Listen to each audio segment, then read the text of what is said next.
Hello everyone, मैं Saddam sir सरल रसायन यूट्यूब चैनल पर आपका स्वागत करता हूं। हमने अपने प्रीवियस वीडियो के अंदर सॉलिड स्टेट का जनरल इंट्रोडक्शन लिया था।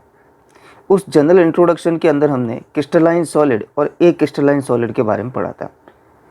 अब मैं आपसे ये कहना चाहता हूँ कि क्रिस्टलाइन सॉलिड और ए क्रिस्टलाइन सॉलिड को पढ़ने के साथ साथ आप उनके बीच का जो डिफरेंस है, यानी कि डिफरेंस बिटवीन क्रिस्टलाइन सॉलिड और ए क्रिस्टलाइन सॉलिड, वो भी अपनी नोटबुक में लिखें, ताकि एग्ज़ाम टाइम में डायरेक्ट ये डिफरेंस पढ़ते ही आपको एक बार पूरा का पूरा लर्न हो जाएगा।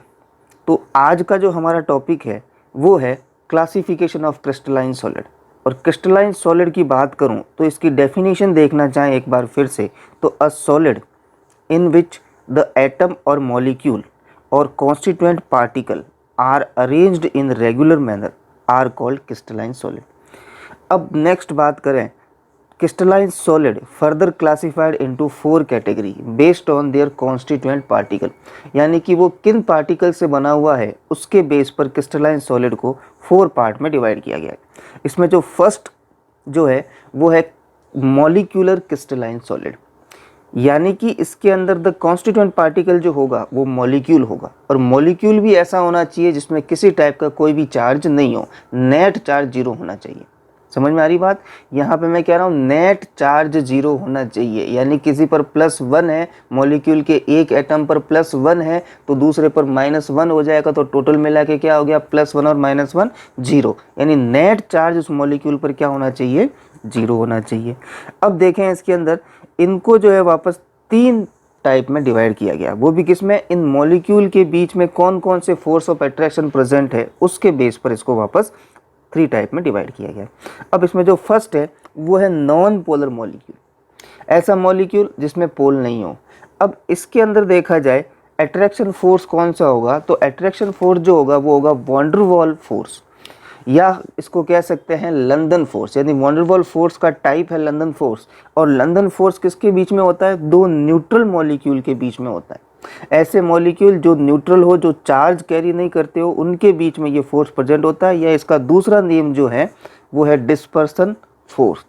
अब यहाँ पर देखा जाए तो इसके एग्जाम्पल कौन से होंगे, न्यूट्रल मॉलिक्यूल होंगे, जैसे H2 सॉलिड लिखना बहुत ज़रूरी है, N2 नीचे सॉलिड लिखना बहुत ज़रूरी है। नॉर्मल कंडीशन के अंदर ये गैसियस फॉर्म में एग्जिस्ट करते हैं, लेकिन इनको सॉलिड में कन्वर्ट कर ले अपन प्रेशर देके, तो ये जो आएंगे नॉन पोलर मॉलिक्यूलर सॉलिड के अंदर आएंगे। अब यहाँ पर ये चीज़ समझने की रिक्वायरमेंट है कि जो H2 मॉलिक्यूल है, उस H2 मॉलिक्यूल के 2 H एटम के बीच में तो कोवेलेंट बॉन्ड है। H2 मॉलिक्यूल के 2 H एटम के बीच में तो कोवेलेंट बॉन्ड है, लेकिन 2 H2 मॉलिक्यूल के बीच में कौन सा होगा, लंदन फोर्स होगा।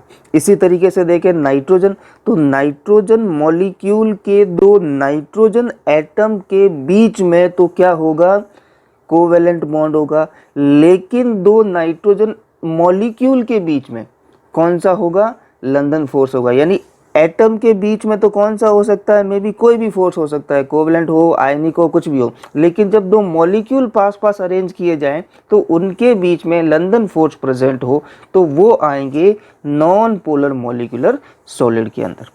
अब सेकंड जो हमारा टाइप है इसका वो है पोलर मॉलिक्यूलर। अब पोलर के अंदर क्या होगा, इनके मॉलिक्यूल के बीच में डाइपोल डाइपोल अट्रैक्शन फोर्स होगा। डाइपोल का मतलब क्या होगा, ऐसा मॉलिक्यूल जिसमें 2 पोल बने हुए हैं। 2 पोल का मतलब क्या होगा, एक पॉजिटिव पोल और एक नेगेटिव पोल। अब इसका एग्जांपल देखें तो HCl solid, SO2 solid, NH3 solid, इनको सॉलिड में कन्वर्ट कर दिया जाए पर्टिकुलर प्रेशर देके, तो वो किसके अंदर आएंगे, वो कैटेगराइज होंगे पोलर मॉलिक्यूलर सॉलिड के अंदर। तो यहाँ पर हमने अभी तक जो है मॉलिक्यूलर क्रिस्टलाइन सॉलिड के बारे में पढ़ा, और मॉलिक्यूलर क्रिस्टलाइन सॉलिड के भी 2 पार्ट पढ़े। अब नेक्स्ट जो हमारा पार्ट है वो है थर्ड पार्ट, और थर्ड पार्ट जो हमारा है वो है हाइड्रोजन बॉन्डेड या हाइड्रोजन बॉन्डिंग मॉलिक्यूलर सॉलिड, यानी कि ऐसे सॉलिड जिनके मॉलिक्यूल के बीच में हाइड्रोजन बॉन्ड प्रेजेंट हो। जैसे वाटर है तो वाटर के मॉलिक्यूल के बीच में क्या प्रेजेंट होता है, हाइड्रोजन बॉन्ड प्रेजेंट होता है। तो अब यहाँ पर इसका एग्जाम्पल देखें तो वो है आइस, या मैं लिखना चाहूँ तो कह दूँ इसको H2O और नीचे लिख दूँ सॉलिड, तो H2O सॉलिड फॉर्म में IC होता है। अब यहाँ पर एग्जाम पॉइंट ऑफ व्यू से एक क्वेश्चन बनता है कि which solid is exist as lower temperature, यानी कौन सा सॉलिड जो है जो लोअर टेम्परेचर पर भी एग्जिस्ट करता है, तो वो कौन से हैं, हाइड्रोजन बॉन्डेड मॉलिक्यूलर सॉलिड होते हैं। और ये क्वेश्चन कई बार पूछा गया है बोर्ड एग्जाम के अंदर। तो फर्स्ट क्वेश्चन यहाँ पर बना है आज के वीडियो का। क्रिस्टलाइन सॉलिड का जो दूसरा पार्ट है हमारा वो है आयनिक क्रिस्टलाइन सॉलिड। तो नेम से ही क्लियर है कि इनके जो कॉन्स्टिट्यूएंट पार्टिकल होंगे वो कौन होंगे, आयंस होंगे। और आयंस कौन से होते हैं, पॉजिटिव और नेगेटिव चार्ज। और इनके अंदर बाइंडिंग फोर्स जो होगा वो होगा इलेक्ट्रोस्टैटिक फोर्स, यानी पॉजिटिव और नेगेटिव में अट्रैक्शन के रिजल्टेंट जो फोर्स होता है उसको बोलते हैं इलेक्ट्रोस्टैटिक फोर्स।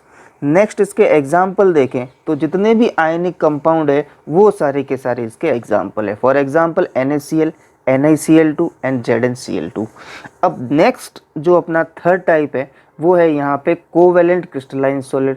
नेम से एक्सप्लेन है, इसके अंदर कोवेलेंट बॉन्ड होगा, लेकिन इसके अंदर जो है कॉन्स्टिट्यूएंट पार्टिकल्स कौन से होंगे, एटम होंगे, और इनके बीच में फोर्स ऑफ अट्रैक्शन जो होगा वो कोवेलेंट होगा। अब यहाँ पर एक बात और ये ध्यान रखने की है कि हम डायमंड लें, डायमंड के अंदर कार्बन एटम प्रेजेंट होते हैं। ये कार्बन एटम आपस में कोवेलेंट बॉन्ड के थ्रू जुड़े हुए होते हैं।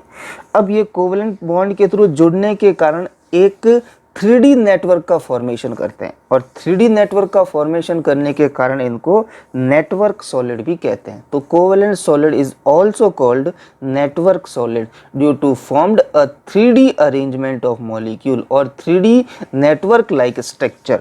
क्लियर है यहाँ पे। अब इसके एग्जाम्पल देखें तो शुगर के क्रिस्टल, नेक्स्ट ग्लूकोज के क्रिस्टल और यूरिया के क्रिस्टल किसके अंदर आते हैं, कोवेलेंट क्रिस्टलाइन सॉलिड के अंदर आते हैं। नेक्स्ट इसके अंदर देखें तो हमारा है मेटेलिक क्रिस्टलाइन सॉलिड। तो इसके अंदर कॉन्स्टिट्यूएंट पार्टिकल कौन कौन से होंगे, वही हमारे जो है मेटेलिक एटम होंगे इसके अंदर। अब इसके अंदर मेटेलिक एटम ले लिया तो इसमें डिफरेंस क्या हुआ एटम और मेटेलिक एटम के अंदर। तो मेटेलिक एटम के अंदर जो होता है वो मेटेलिक फोर्स प्रेजेंट होता है। अब मेटेलिक फोर्स किस टाइप से होता है वो देखें तो मैंने यहाँ पर एक सोडियम +1 लिया, यानी सोडियम +1 आयन लिया। अब ये सोडियम +1 आयन जो है इसको बोलते हैं कर्नेल। जब इसमें से एक इलेक्ट्रॉन निकल जाता है तो उसको बोलते हैं कर्नेल। अब इस +1 आयन के चारों तरफ जो है माइनस चार्ज यानी कि इलेक्ट्रॉन आकर अरेंज्ड हो जाएंगे। तो इस तरीके से प्लस और माइनस के बीच में जो अट्रैक्शन हुआ उस अट्रैक्शन को बोलते हैं मेटेलिक फोर्स।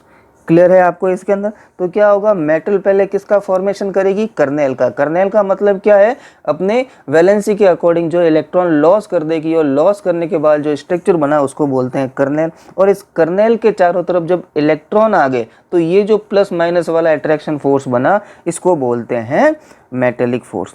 तो यहाँ पे क्या हो रहा है कि प्लस तो मेटल आयन है और माइनस जो है वो इलेक्ट्रॉन है, लेकिन आयनिक कोवेलेंट सॉलिड के अंदर क्या होगा, मेटल और नॉन मेटल प्रेजेंट होगी, जिसमें मेटल पर पॉजिटिव चार्ज होगा और नॉन मेटल के ऊपर जो है नेगेटिव चार्ज होगा। तो आयनिक और मेटेलिक में डिफरेंस सिर्फ इतना है कि इसके अंदर जो होता है प्लस और माइनस जो होते हैं, प्लस जो होता है वो होगा मेटल, लेकिन माइनस जो होगा वो होगा इलेक्ट्रॉन। किसके अंदर, मेटेलिक सॉलिड के अंदर। लेकिन यहाँ पर आयनिक के अंदर क्या होगा, प्लस तो होता है मेटल और माइनस जो होता है वो नॉन मेटल आयंस होते हैं। तो ये बेसिक डिफरेंस है मेटेलिक और आयनिक क्रिस्टलाइन सॉलिड के अंदर। अब इसके एग्जाम्पल देखें, कॉपर, आयरन, जिंक के जो मेटेलिक क्रिस्टल है वो इसके एग्जाम्पल। हम इस चैप्टर के अंदर एक वर्ड बहुत बार यूज़ कर रहे हैं, वो वर्ड जो है क्रिस्टल। तो अब हमें जो समझना है कि ये क्रिस्टल होती क्या चीज़ है, तो इसके लिए हम क्या करते हैं, एक प्लेन फेस बनाते हैं। ये हमने एक फेस बना दिया, अब इसी से दूसरा फेस बनाते हैं। अब ये हमारा दूसरा फेस बन गया। अब इन दोनों फेस को हम अटैच कर दें, तो इस तरीके से मैंने फेस को अटैच किया और अटैच करने पर मेरे पास एक क्यूबिक स्ट्रक्चर बना। अब इस क्यूबिक स्ट्रक्चर के अंदर मैं 3 प्लेटें अरेंज करता हूँ। तो फर्स्ट प्लेट जो मैं अरेंज कर रहा हूँ ग्रीन लाइन के थ्रू, आपको ग्रीन लाइन दिख रही है, तो इस तरीके से मैंने एक प्लेन डाला। सेकंड प्लेन जो मैं डाल रहा हूँ ब्लू लाइन के थ्रू, ध्यान से देखिए, ये सेकंड प्लेन। इसी तरीके से थर्ड प्लेन जो डाल रहा हूँ मैं इसके अंदर, ये मैंने यहाँ पे थर्ड प्लेन अरेंज किया। अब यहाँ पर ये प्लेन जहाँ पर एक दूसरे से, अब ये प्लेन जहाँ पर एक दूसरे से इंटरसेक्ट हो रहे हैं, उस पॉइंट पर मैंने एटम अरेंज कर दिए। एक ग्रीन एटम जिसको मैं ए बोलूँ और एक ऑरेंज एटम जिसको मैं बी बोलूँ। तो इस तरीके से इन एटम्स का रेगुलर अरेंजमेंट करता हूँ। देखिए इसके अंदर आप ग्रीन ऑरेंज मॉलिक्यूल का अरेंजमेंट है या A B type of molecule का अरेंजमेंट है। तो इस तरीके से इस पार्ट के अंदर या इस एरिया में जो है या इस डेफिनेट ज्योमेट्री के अंदर जो है कॉन्स्टिट्यूएंट पार्टिकल का रेगुलर अरेंजमेंट है। और जब कॉन्स्टिट्यूएंट पार्टिकल का रेगुलर अरेंजमेंट हो एक फिक्स ज्योमेट्री के अंदर, तो उस शेप को या उस स्ट्रक्चर को बोलते हैं क्रिस्टल। तो इसकी डेफिनेशन क्या होगी कि a crystal is a regular arrangement of ions, molecule और constituent particle in a definite geometry. Clear हो गया। तो जब भी किसी पर्टिकुलर ज्योमेट्री के अंदर कॉन्स्टिट्यूएंट पार्टिकल का रेगुलर अरेंजमेंट होता है तो उनको बोलते हैं क्रिस्टल। एक क्रिस्टल के अंदर जो है फॉलोइंग कैरेक्टरिस्टिक फीचर होते हैं, उस फीचर की हमें स्टडी करनी है। तो फर्स्ट फीचर जो है फेस। अब क्रिस्टल की जो सरफेस होती है उस सरफेस को बोलते हैं फेस। तो यहाँ पे मैंने एक सरफेस को रिप्रेजेंट किया। इस तरीके से एक क्रिस्टल के अंदर या एक क्यूबिक स्ट्रक्चर के अंदर कितनी सरफेस होगी? टोटल 6 सरफेस होगी। अब यहाँ पे सरफेस की या फेस की डेफिनेशन क्या होगी? देखें इसके अंदर, the surface usually planar and arranged on a definite plane which bound crystal are called face. यानी क्रिस्टल की जो सरफेस है उस सरफेस को बोल रहे हैं हम यहाँ पे फेस। और वो कैसी होनी चाहिए? प्लेनर होनी चाहिए और एक क्रिस्टल का फॉर्मेशन करनी चाहिए। अब क्रिस्टल का दूसरा जो फीचर है वो फीचर है एज। अब एज क्या होती है उसको समझने के लिए मैं यहाँ पर 2 प्लेन बनाता हूँ। इन प्लेन को आपस में अब क्या करता हूँ? जोड़ देता हूँ। अब ये प्लेन जहाँ पर एक दूसरे से इंटरसेक्ट हो रहे हैं यहाँ या जहाँ पर ये एक दूसरे से अटैच हो रहे हैं या मिल रहे हैं उसको बोलते हैं एज। तो इसकी डेफिनेशन क्या होगी? The intersection of two adjacent face give rise to the formation of edge. यानी कि जहाँ पर 2 फेस आपस में मिल रहे हैं या कह सकता हूँ कि 2 इंटरसेक्टिंग एडजेसेंट फेस जो होते हैं उनके बीच की जो लाइन है या जहाँ पर वो मिल रहे हैं उसको बोलते हैं एज। तो एज के अंदर हमको क्या ध्यान रखना है कि 2 एडजेसेंट फेस जहाँ पर एक दूसरे को इंटरसेक्ट कर रहे हैं उसको बोलते हैं एज। अब हमारा जो नेक्स्ट पॉइंट है या क्रिस्टल का जो कैरेक्टरिस्टिक फीचर है वो है प्रिमिटिव्स। तो मैंने यहाँ पर वापस जो एक क्रिस्टल का स्ट्रक्चर बनाया। अब इस क्रिस्टल के स्ट्रक्चर के अंदर जो मुझे ये पॉइंट दिख रहे हैं या जो ये फेस दिख रहे हैं उन फेस को रिप्रेजेंट करते हैं प्रिमिटिव से। यानी कहने का मतलब इसकी डेफिनेशन जो होगी, the 3 side A B and C of crystal और यूनिट सेल इज कॉल्ड। यानी किसी क्रिस्टल की जो 3 फेस कह दे या 3 साइड कह दे उनको बोलते हैं यहाँ पे प्रिमिटिव्स। अब यूनिट सेल क्या होती है वो हम अपने अगले वीडियो के अंदर पढ़ेंगे। अब नेक्स्ट जो प्रॉपर्टी है इसकी वो है क्रिस्टलोग्राफिक एक्सिस। तो मैं क्या करूं, जो मैंने ये साइड बनाई है इन साइड पर एक्सिस ड्रॉ कर दूं। जैसे ए पर बनाया मैंने एक्स एक्सिस, सी पर मैंने बनाया यहाँ पे वाई एक्सिस और इसी तरीके से बी पर मैंने बनाया जेड एक्सिस। तो इस तरीके से जो ये एक्सिस बने हैं किसी क्रिस्टल के अंदर उसको बोलते हैं क्रिस्टलोग्राफिक एक्सिस। तो इसकी डेफिनेशन क्या होगी? वो ये होगी, the line draw parallel to the line of intersection of any 3 face of crystal और unit cell is called crystallographic axis. यानी कहने का मतलब ये है कि हम लाइन ड्रॉ करें और वो लाइन जो होनी चाहिए पैरेलल होनी चाहिए किसके? इंटरसेक्शन के। यानी 3 फेस जहाँ पर इंटरसेक्ट हो रहे हैं उनके पैरेलल लाइन खींची जाए तो उस क्रिस्टल के अंदर उसको क्या बोलेंगे? क्रिस्टलोग्राफिक एक्सिस बोलेंगे। नेक्स्ट बात करें तो क्रिस्टल की क्या खूबी होती है वो है इंटरफेशियल एंगल। अब इंटरफेशियल एंगल को समझने के लिए मैं क्या कर रहा हूँ, 2 एक्सिस के बीच में मैंने ये एंगल ड्रॉ किया। इसी तरीके से यहाँ पर भी ये एंगल ड्रॉ किया। और इसी तरीके से वाई जेड के बीच में भी ये एंगल ड्रॉ किया, इसको बोलते हैं अल्फा। और वाई और जेड के बीच में जो एंगल बना वो होगा गामा, और इसी तरीके से एक्स और जेड के बीच में जो एंगल बना वो होगा बीटा। तो यहाँ पर इसकी डेफिनेशन क्या होगी, the angle between the 3 axis is called interfacial angle. Clear हो गया, यानी कि इन 3 एक्सिस के बीच में जो एंगल बनता है उस एंगल को बोलते हैं इंटरफेशियल एंगल। वीडियो के इसी क्रम में मैं कुछ मॉलिक्यूल का अरेंजमेंट कर रहा हूँ, तो उनका अरेंजमेंट आप ध्यान से देखिए। तो इस तरीके से मैंने ये फर्स्ट मॉलिक्यूल अरेंज किया, ये सेकंड किया, ये थर्ड किया और ये फोर्थ किया। अब इन मॉलिक्यूल का रेगुलर अरेंजमेंट है, इनको लाइंस के थ्रू मिला दूं, तो इस तरीके से मैं मॉलिक्यूल्स को लाइंस के थ्रू मिला देता हूं। इसी तरीके से एक और मैं बनाता हूं इसके अंदर स्ट्रक्चर, तो यहाँ पर first molecule, second molecule, third molecule, fourth molecule, fifth molecule, sixth molecule, तो ये एक हेक्सागोनल शेप बन गया। अब इस हेक्सागोनल शेप को मैं ड्रॉ करना चाहूँ तो इस तरीके से मैंने लाइन के थ्रू जो है इनको अरेंज कर लिया। अब इसी तरीके से जो मैं नीचे इस हेक्सागोनल शेप के नीचे एक और हेक्सागोनल शेप बनाऊं तो वो किस तरीके से होगा और कैसा स्ट्रक्चर उसमें रिप्रेजेंट होगा, ये देखिए यहाँ पर आपके सामने रिप्रेजेंट हो गया है। तो यहाँ पर ये आपका जो है 2 हेक्सागोनल शेप मिल गए। अब इन दोनों को मैं आपस में जोड़ता हूँ, तो जोड़ता हूँ किस तरीके से वो देखिए आप इसमें। तो फर्स्ट लाइन ये जोड़ी, ये मॉलिक्यूल अटैच किए दोनों के, इसी तरीके से नेक्स्ट अटैचमेंट और नेक्स्ट अटैचमेंट और नेक्स्ट अटैचमेंट और नेक्स्ट अटैचमेंट। तो इस अटैचमेंट करने से मेरे को जो है एक 3D स्ट्रक्चर पॉइंट हो गया, और इस 3D स्ट्रक्चर के अंदर जो है मॉलिक्यूल का एक रेगुलर अरेंजमेंट है।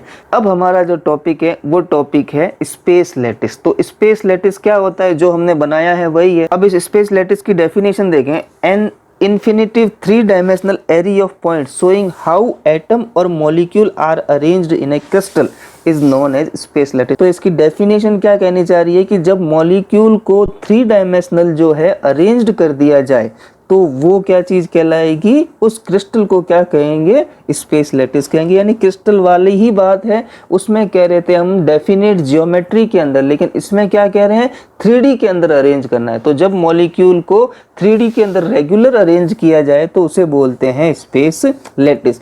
अब यहाँ पे मॉलिक्यूल जो अरेंज हुआ है उस पॉइंट को, या जिस पॉइंट पर मॉलिक्यूल अरेंज हुआ है उसको बोलते हैं लैटिस पॉइंट। तो यहाँ पे मॉलिक्यूल का अरेंजमेंट हो रहा है और ये मॉलिक्यूल तो कहलाएगा लैटिस पॉइंट, लेकिन जो पूरा स्ट्रक्चर बनेगा 3D के अंदर उसको बोलेंगे स्पेस लैटिस। तो स्पेस लैटिस की डेफिनेशन थी अपने पास। अब जो है इसकी लैटिस पॉइंट की डेफिनेशन जो है वो है a point where atom is present in the space lattice is called lattice point. तो इस तरीके से हमारा आज का वीडियो जो है वो कंप्लीट होता है। आपको यदि ये वीडियो पसंद आया हो तो प्लीज़ इसे लाइक, शेयर और सब्सक्राइब कीजिए। धन्यवाद।